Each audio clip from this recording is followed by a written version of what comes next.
Hey everybody, welcome to the Food Explorer podcast. My name is Colleen and I missed you all last week. I really missed recording an episode. I have realized I get a lot of joy out of recording episodes and kind of just chatting with all of you that are listening. And I've gotten some feedback from people that they also missed me last week. So I will try not to do that again. But of course, as I've explained in the last few podcasts, there are reasons. And part of it is just the insanity of the season. So with that, I wanted to just jump on today and record a few thoughts as 2023 is wrapping up.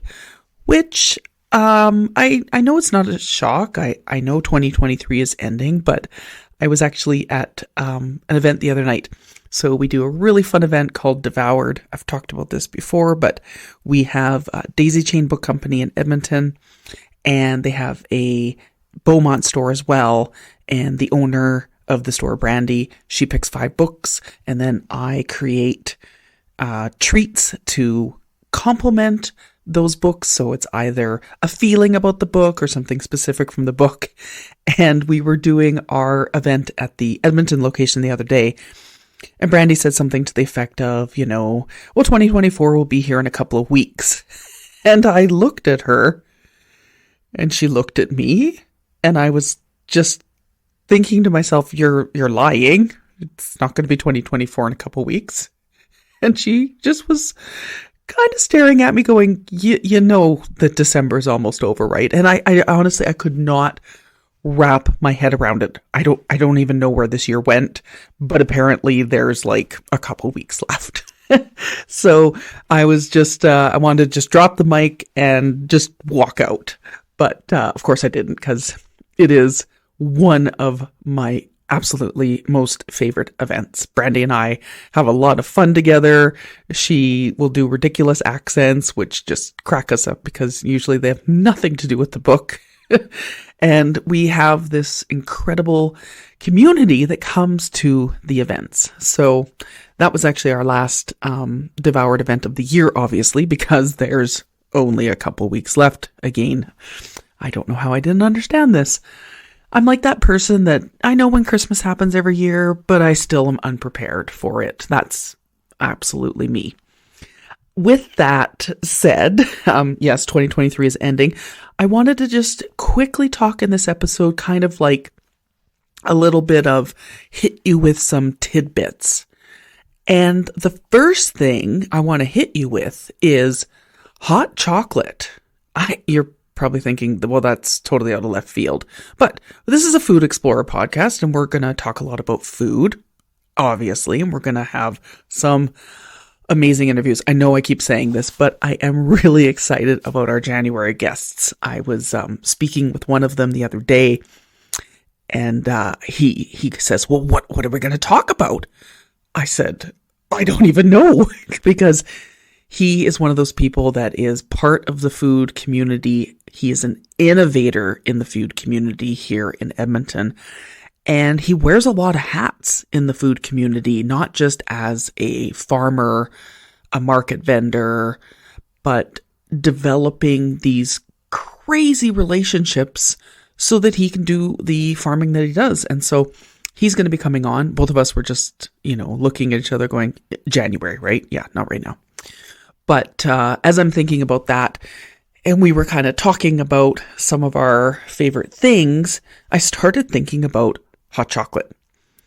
And this is sort of the time of year for cozy, wrap your hands around your favorite mug and drink hot chocolate. So I want to know from all of you if you have a favorite hot chocolate that you make. And I'm just going to say, for me, the first time that I went to Italy, I was with a friend and I ordered, it's called a cioccolata calda.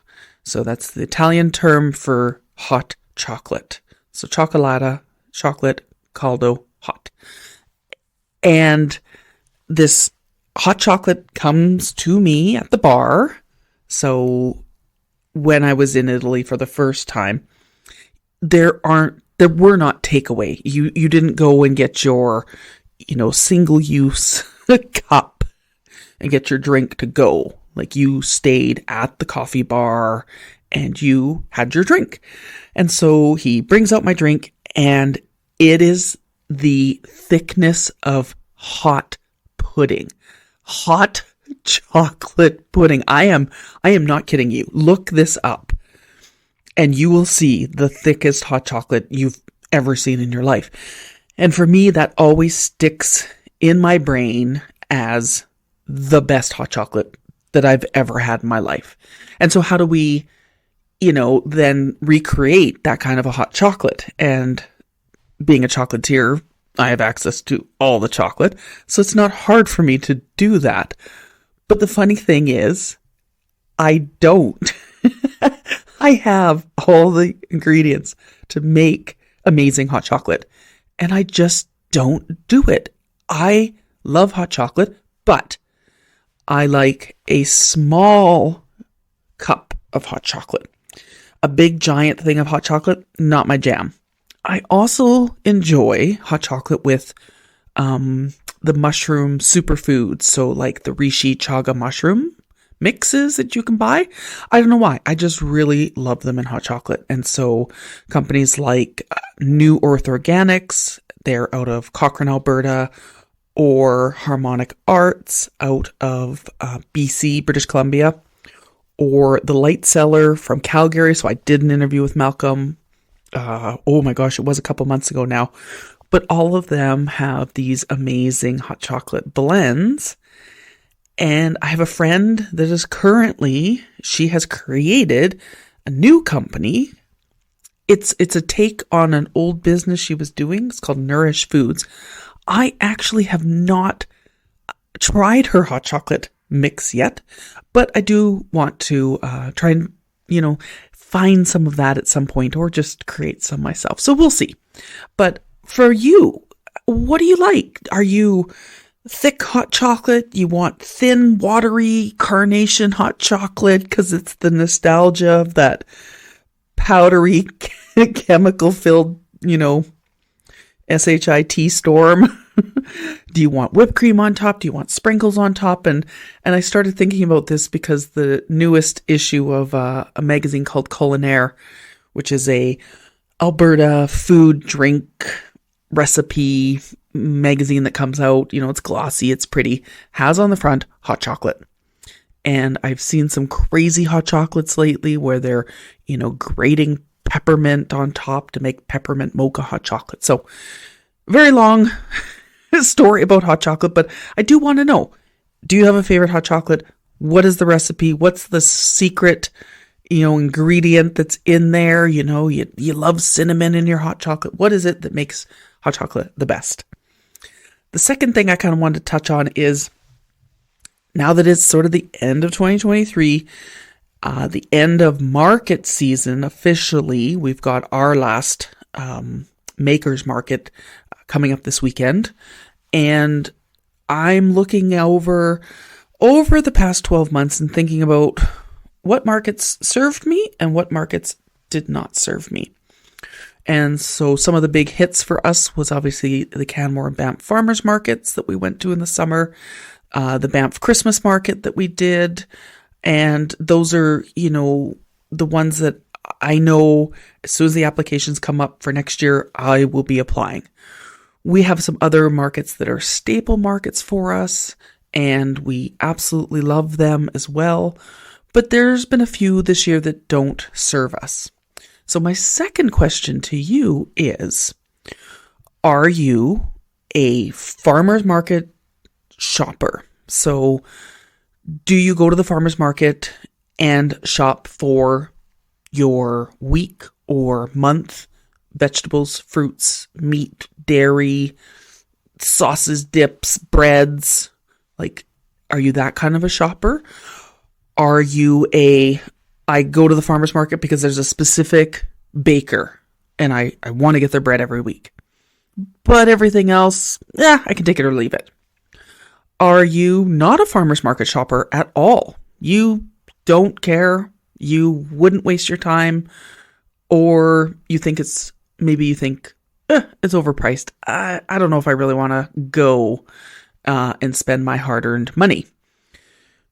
And the reason I'm bringing this up right now is we are already starting to look at applications for next year. They literally come out in January, which is hard.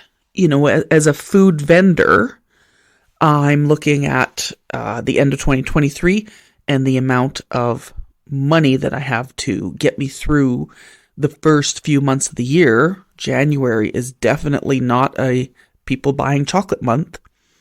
February for us, not a great chocolate month as well. You would think we'd be very busy with Valentine's Day, but we actually are not. So I have already started planning what are going to be the things that I do for next year and making some big changes in my business. But for you as a shopper, as somebody that is out there enjoying food, grabbing, different, maybe you go to the farmer's market for the ready-made meals. So there's a vendor there that sells these great meal kits, and that's your treat, or that's your staple. So I want to know from you, if you are a shopper of farmers markets, what are you looking for? Because there is, how do I say this politely? There is a big difference between a farmer's market that can act as a one-stop shop for a shopper and a market that is I can get a couple of things there, but I can't get all of the things there. So a good example of that would be a market where there's a mix with food vendors that are your staples, your fruits, your veggies, your meats, your dairy, your bakery, and the market where there are those things, but there's also vendors selling art, jewelry, soap, candles, and sort of anything else that's outside of your daily, what do I need to eat? So, what kind of a market do you attend? Do you like the market mix?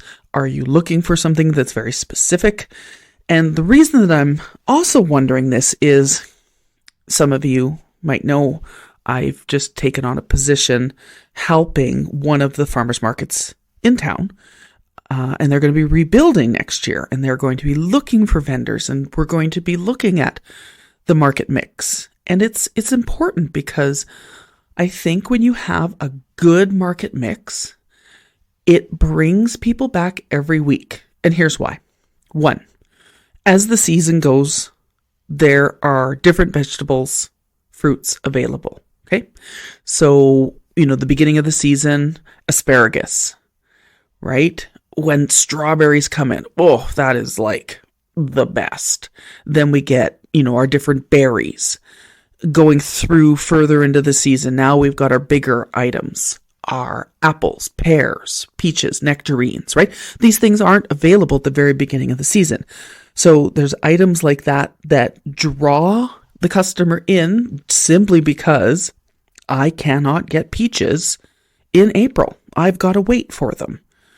Yeah, I can go to the grocery store and get peaches all year long, but if I actually want to buy from a vendor at a farmer's market, I have to wait. So there is that draw to keep people coming back every week. And I think if you have a really interesting mix where you do have other vendors that offer things outside of just the staple foods, and they do a good job with marketing, and they are constantly having new products, art, jewelry, soaps, etc. available, I think that can also be a really good draw for customers to come and peruse and potentially start thinking, oh, you know what? I actually need to buy a birthday present for so-and-so. I'm going to go to the farmer's market. And I do this all the time. When I have to buy birthday presents or holiday presents, I will actually go to the farmer's market first and look around and see if there's something there that I think that somebody would really enjoy. 1, it's made locally. 2, I'm keeping money in my local community. And 3, if they do like it, they can then build a relationship with that vendor as well for future purchases. So give me your feedback on your market magic. What is it? What is it that you like? And if you don't shop at a farmer's market, tell me that as well, because I'm really curious. Because to be honest, I have a couple markets that I don't enjoy going to anymore. I used to go all the time. It was a weekly thing. We would go to the 104th Street Downtown Farmers Market on 104th Street. It was outdoor market. It will be coming back next year, but we went every week and we would wander and peruse and buy stuff and meet new vendors and talk and have a great time. And then we would go to another market on the south side that is a year-round market. And I have found in years past that I don't want to go to that market anymore. I don't enjoy going to that market. My boyfriend Jason does like going to that market. I put up a fuss and I kick and I act like a child because I just don't want to go. I don't enjoy going. I find the management of the place frustrating. I find the vendor mix frustrating. And even though I have many friends there, the ambiance of the market, I don't enjoy anymore. So that's my second thing. So you need to tell me your hot chocolate, best hot chocolate. You need to let me know farmers market, yay or nay. And this also ties into, as businesses are thinking about planning for the future and they're looking at what am I as a small business going to do next year? Where am I going to put my energy and money? Because these things aren't cheap, right? Like if I'm doing a market every week, this is an investment of time and money for me. So when I'm looking at what I'm doing next year, like I said, we have some must-do events. When the applications for the Banff Christmas Market come out February 1st, my application is in because that is a must-do event for our business. Not only because it's a good revenue source for our business, but we gain so many customers and relationships. Not only with the people organizing the event, because we absolutely love shout out Banff Christmas Market, but it's one of the events where we really feel a great big sense of community there. So that's a little bit about that. The next thing that I wanted to talk about was Advent calendars. So right now we are almost halfway through. No, we're halfway through Advent calendars. So my third question is, did you eat your Advent calendar already? Are you going day by day like you're supposed to, in air quotes, or did you eat the whole thing? My parents got their calendar November 22nd, and I'm pretty sure they'd eaten it by November 28th. Shout out to them. Well done. I'm impressed. There's 25 chocolates. Plus they actually had extra chocolates in their calendar, because I felt bad because there was a couple flavors that I had ran out of. So they got a wonky calendar, but you know what? It was all good. So are you eating it day by day? Are you saving it? Does your calendar have 25 chocolates? Does it have 24 chocolates? Or are you doing a beer, a wine, a nails, like nail polish, Lego, Star Wars, tea? I mean, you can get any Advent calendar you want. I have, and some of you are going to be like, bleh. But I love it so much. Jason bought me a salted licorice Advent calendar, and every day is a different flavor on top of a salted licorice cube. And I love it so much because living in Denmark, I ate a lot of salted licorice. And for many people, they just, the combination or the mention of salt and black licorice makes their eyeballs roll into the back of their head. And they think, no, you should never eat that. But living in Denmark, I ate a lot of salted licorice. I would get like little hole almost in my cheek because I always had some in my mouth. I love it. I always loved black licorice. And then salted black licorice is next level. So he brought home this Advent calendar and I kind of was like, okay, this is unexpected, but thank you. And I have been enjoying it, and I have been very good. I've been going day by day, and it's very exciting to get up in the morning. And yes, if I'm doing my advent calendar, I'm eating my licorice first thing in the morning. I'll eat it for breakfast. I don't care. So then that's another question.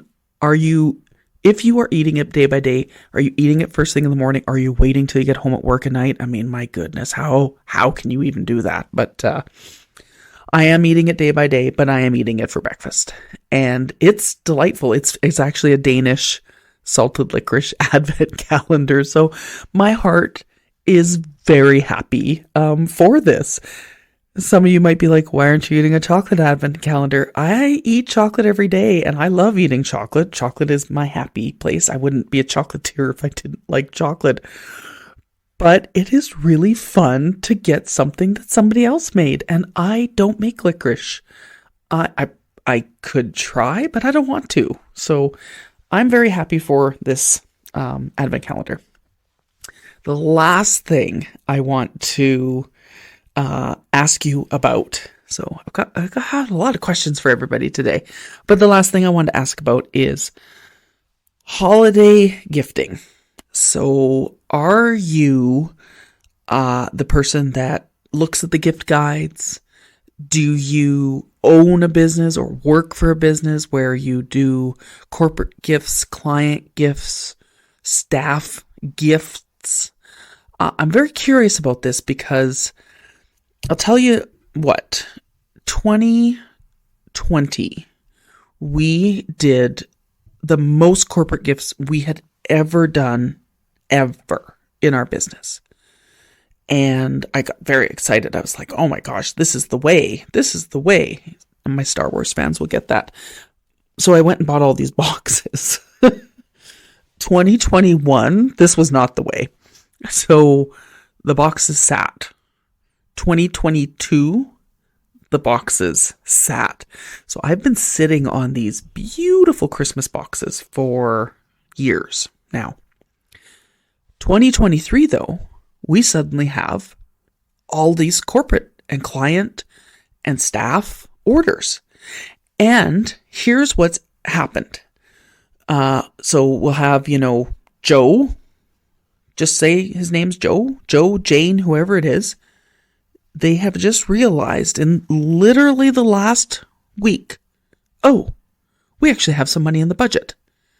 We can do some client gifts. And I love that because they're coming to small businesses like us and they're getting client gifts. And the one customer that contacted me, it was basically, we have a budget and we have this much.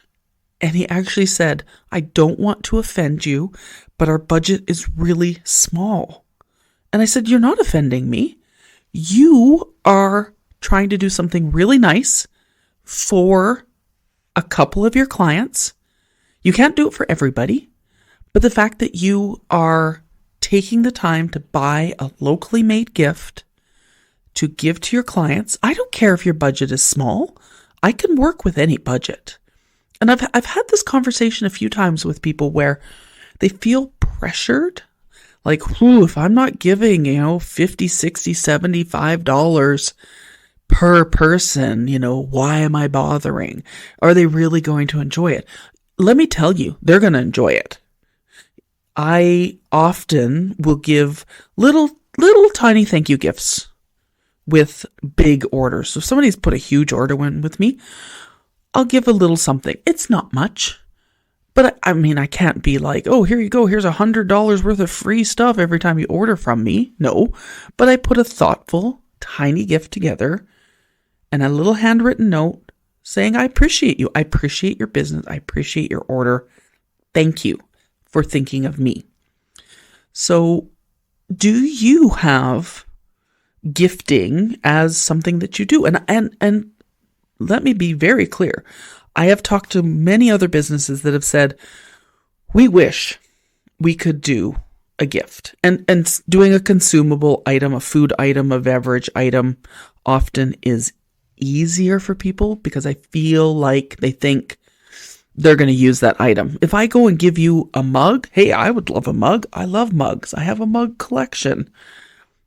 But not everybody will find the utility of that mug. You branded a mug with your, ABC business on it. And they're like, I don't know that I really need this mug. So I think oftentimes buying a consumable product to gift to people is sometimes a safer choice, I guess I would say. But I think there's a pressure sometimes for people to feel like if I don't buy a big gift, it's not enough. But I'm here to tell you, people appreciate those little gifts. They really do. So don't beat yourself up with the expectation that if you want to give something, it has to be out of your budget. And I have heard from many people that have talked to me that want to buy chocolate, and they'll say, well, I tried to buy from business X, but they told me that the minimum was, whatever the dollar value amount is, and it was out of their budget. And I would rather you buy a couple little tiny items from me than you buy nothing from me, because at the end of the day, the customer that you give it to, or the staff member, the client, whoever it is going to receive that item. And if they really like it, they potentially could be a customer of mine. So it's an opportunity to build your network. It's an opportunity to build community, and it's an opportunity for you to fulfill a need for somebody that wants to do something nice during the holidays. So, oh my gosh, I'm leaving you with so many questions today, but I'm starting to get some nice feedback and comments and messages from people, and I like that. I want there to be kind of a bit of a conversation. I am going to leave it with that. I still have more work to do, but I am, let me see here. I am 11 days away from being, as I like to tell everybody, horizontal. I'm going to lay down and I'm going to get up in February. We are quite tired right now, and a lot of it is just a lot of markets and a lot of last minute gifts, which again, I am happy for the orders. I am happy for the people that want to do those things that literally just went, oh, we have like a couple $100 in a budget. Let's get something, right? And so it's a lot of last minute stuff, but I'm here for it. I'm pushing through to the end. Shout out to all my chocolatier, bakery, food, hospitality industry people out there that are grinding away. I see you. I understand what you're going through. And we just have a little bit left to go until we get a tiny bit of rest. And it's going to be great. We're going to sit there with our hot chocolate, feet up, thinking about farmers markets, whatever floats your boat. So have an amazing morning, afternoon, evening, whenever you're listening to this. If you're listening to this at 2:30 in the morning, that's okay too. Hello. I hope you get to go to bed soon. Tune in next week, of course. I don't want to promise this, but if I can, I have a really fun cookbook review that I wanted to do. I've been wanting to do it for a while, but I actually want to make a couple of the recipes. So my goal is to do that next week. It's all going to depend on how many more orders can come in. So I'll just put it out there that that's my aspirational goal. Whether or not it happens, I have no idea. I think I'll end it now. I'm dragging it out. Anyways, have an amazing day. I'm Colleen. This is the Food Explorer podcast. Thank you for listening. Tell all your friends to subscribe. Make some comments. Please, let's get this conversation going, and have a happy next couple of weeks preparing for your holiday season. Thanks, everyone.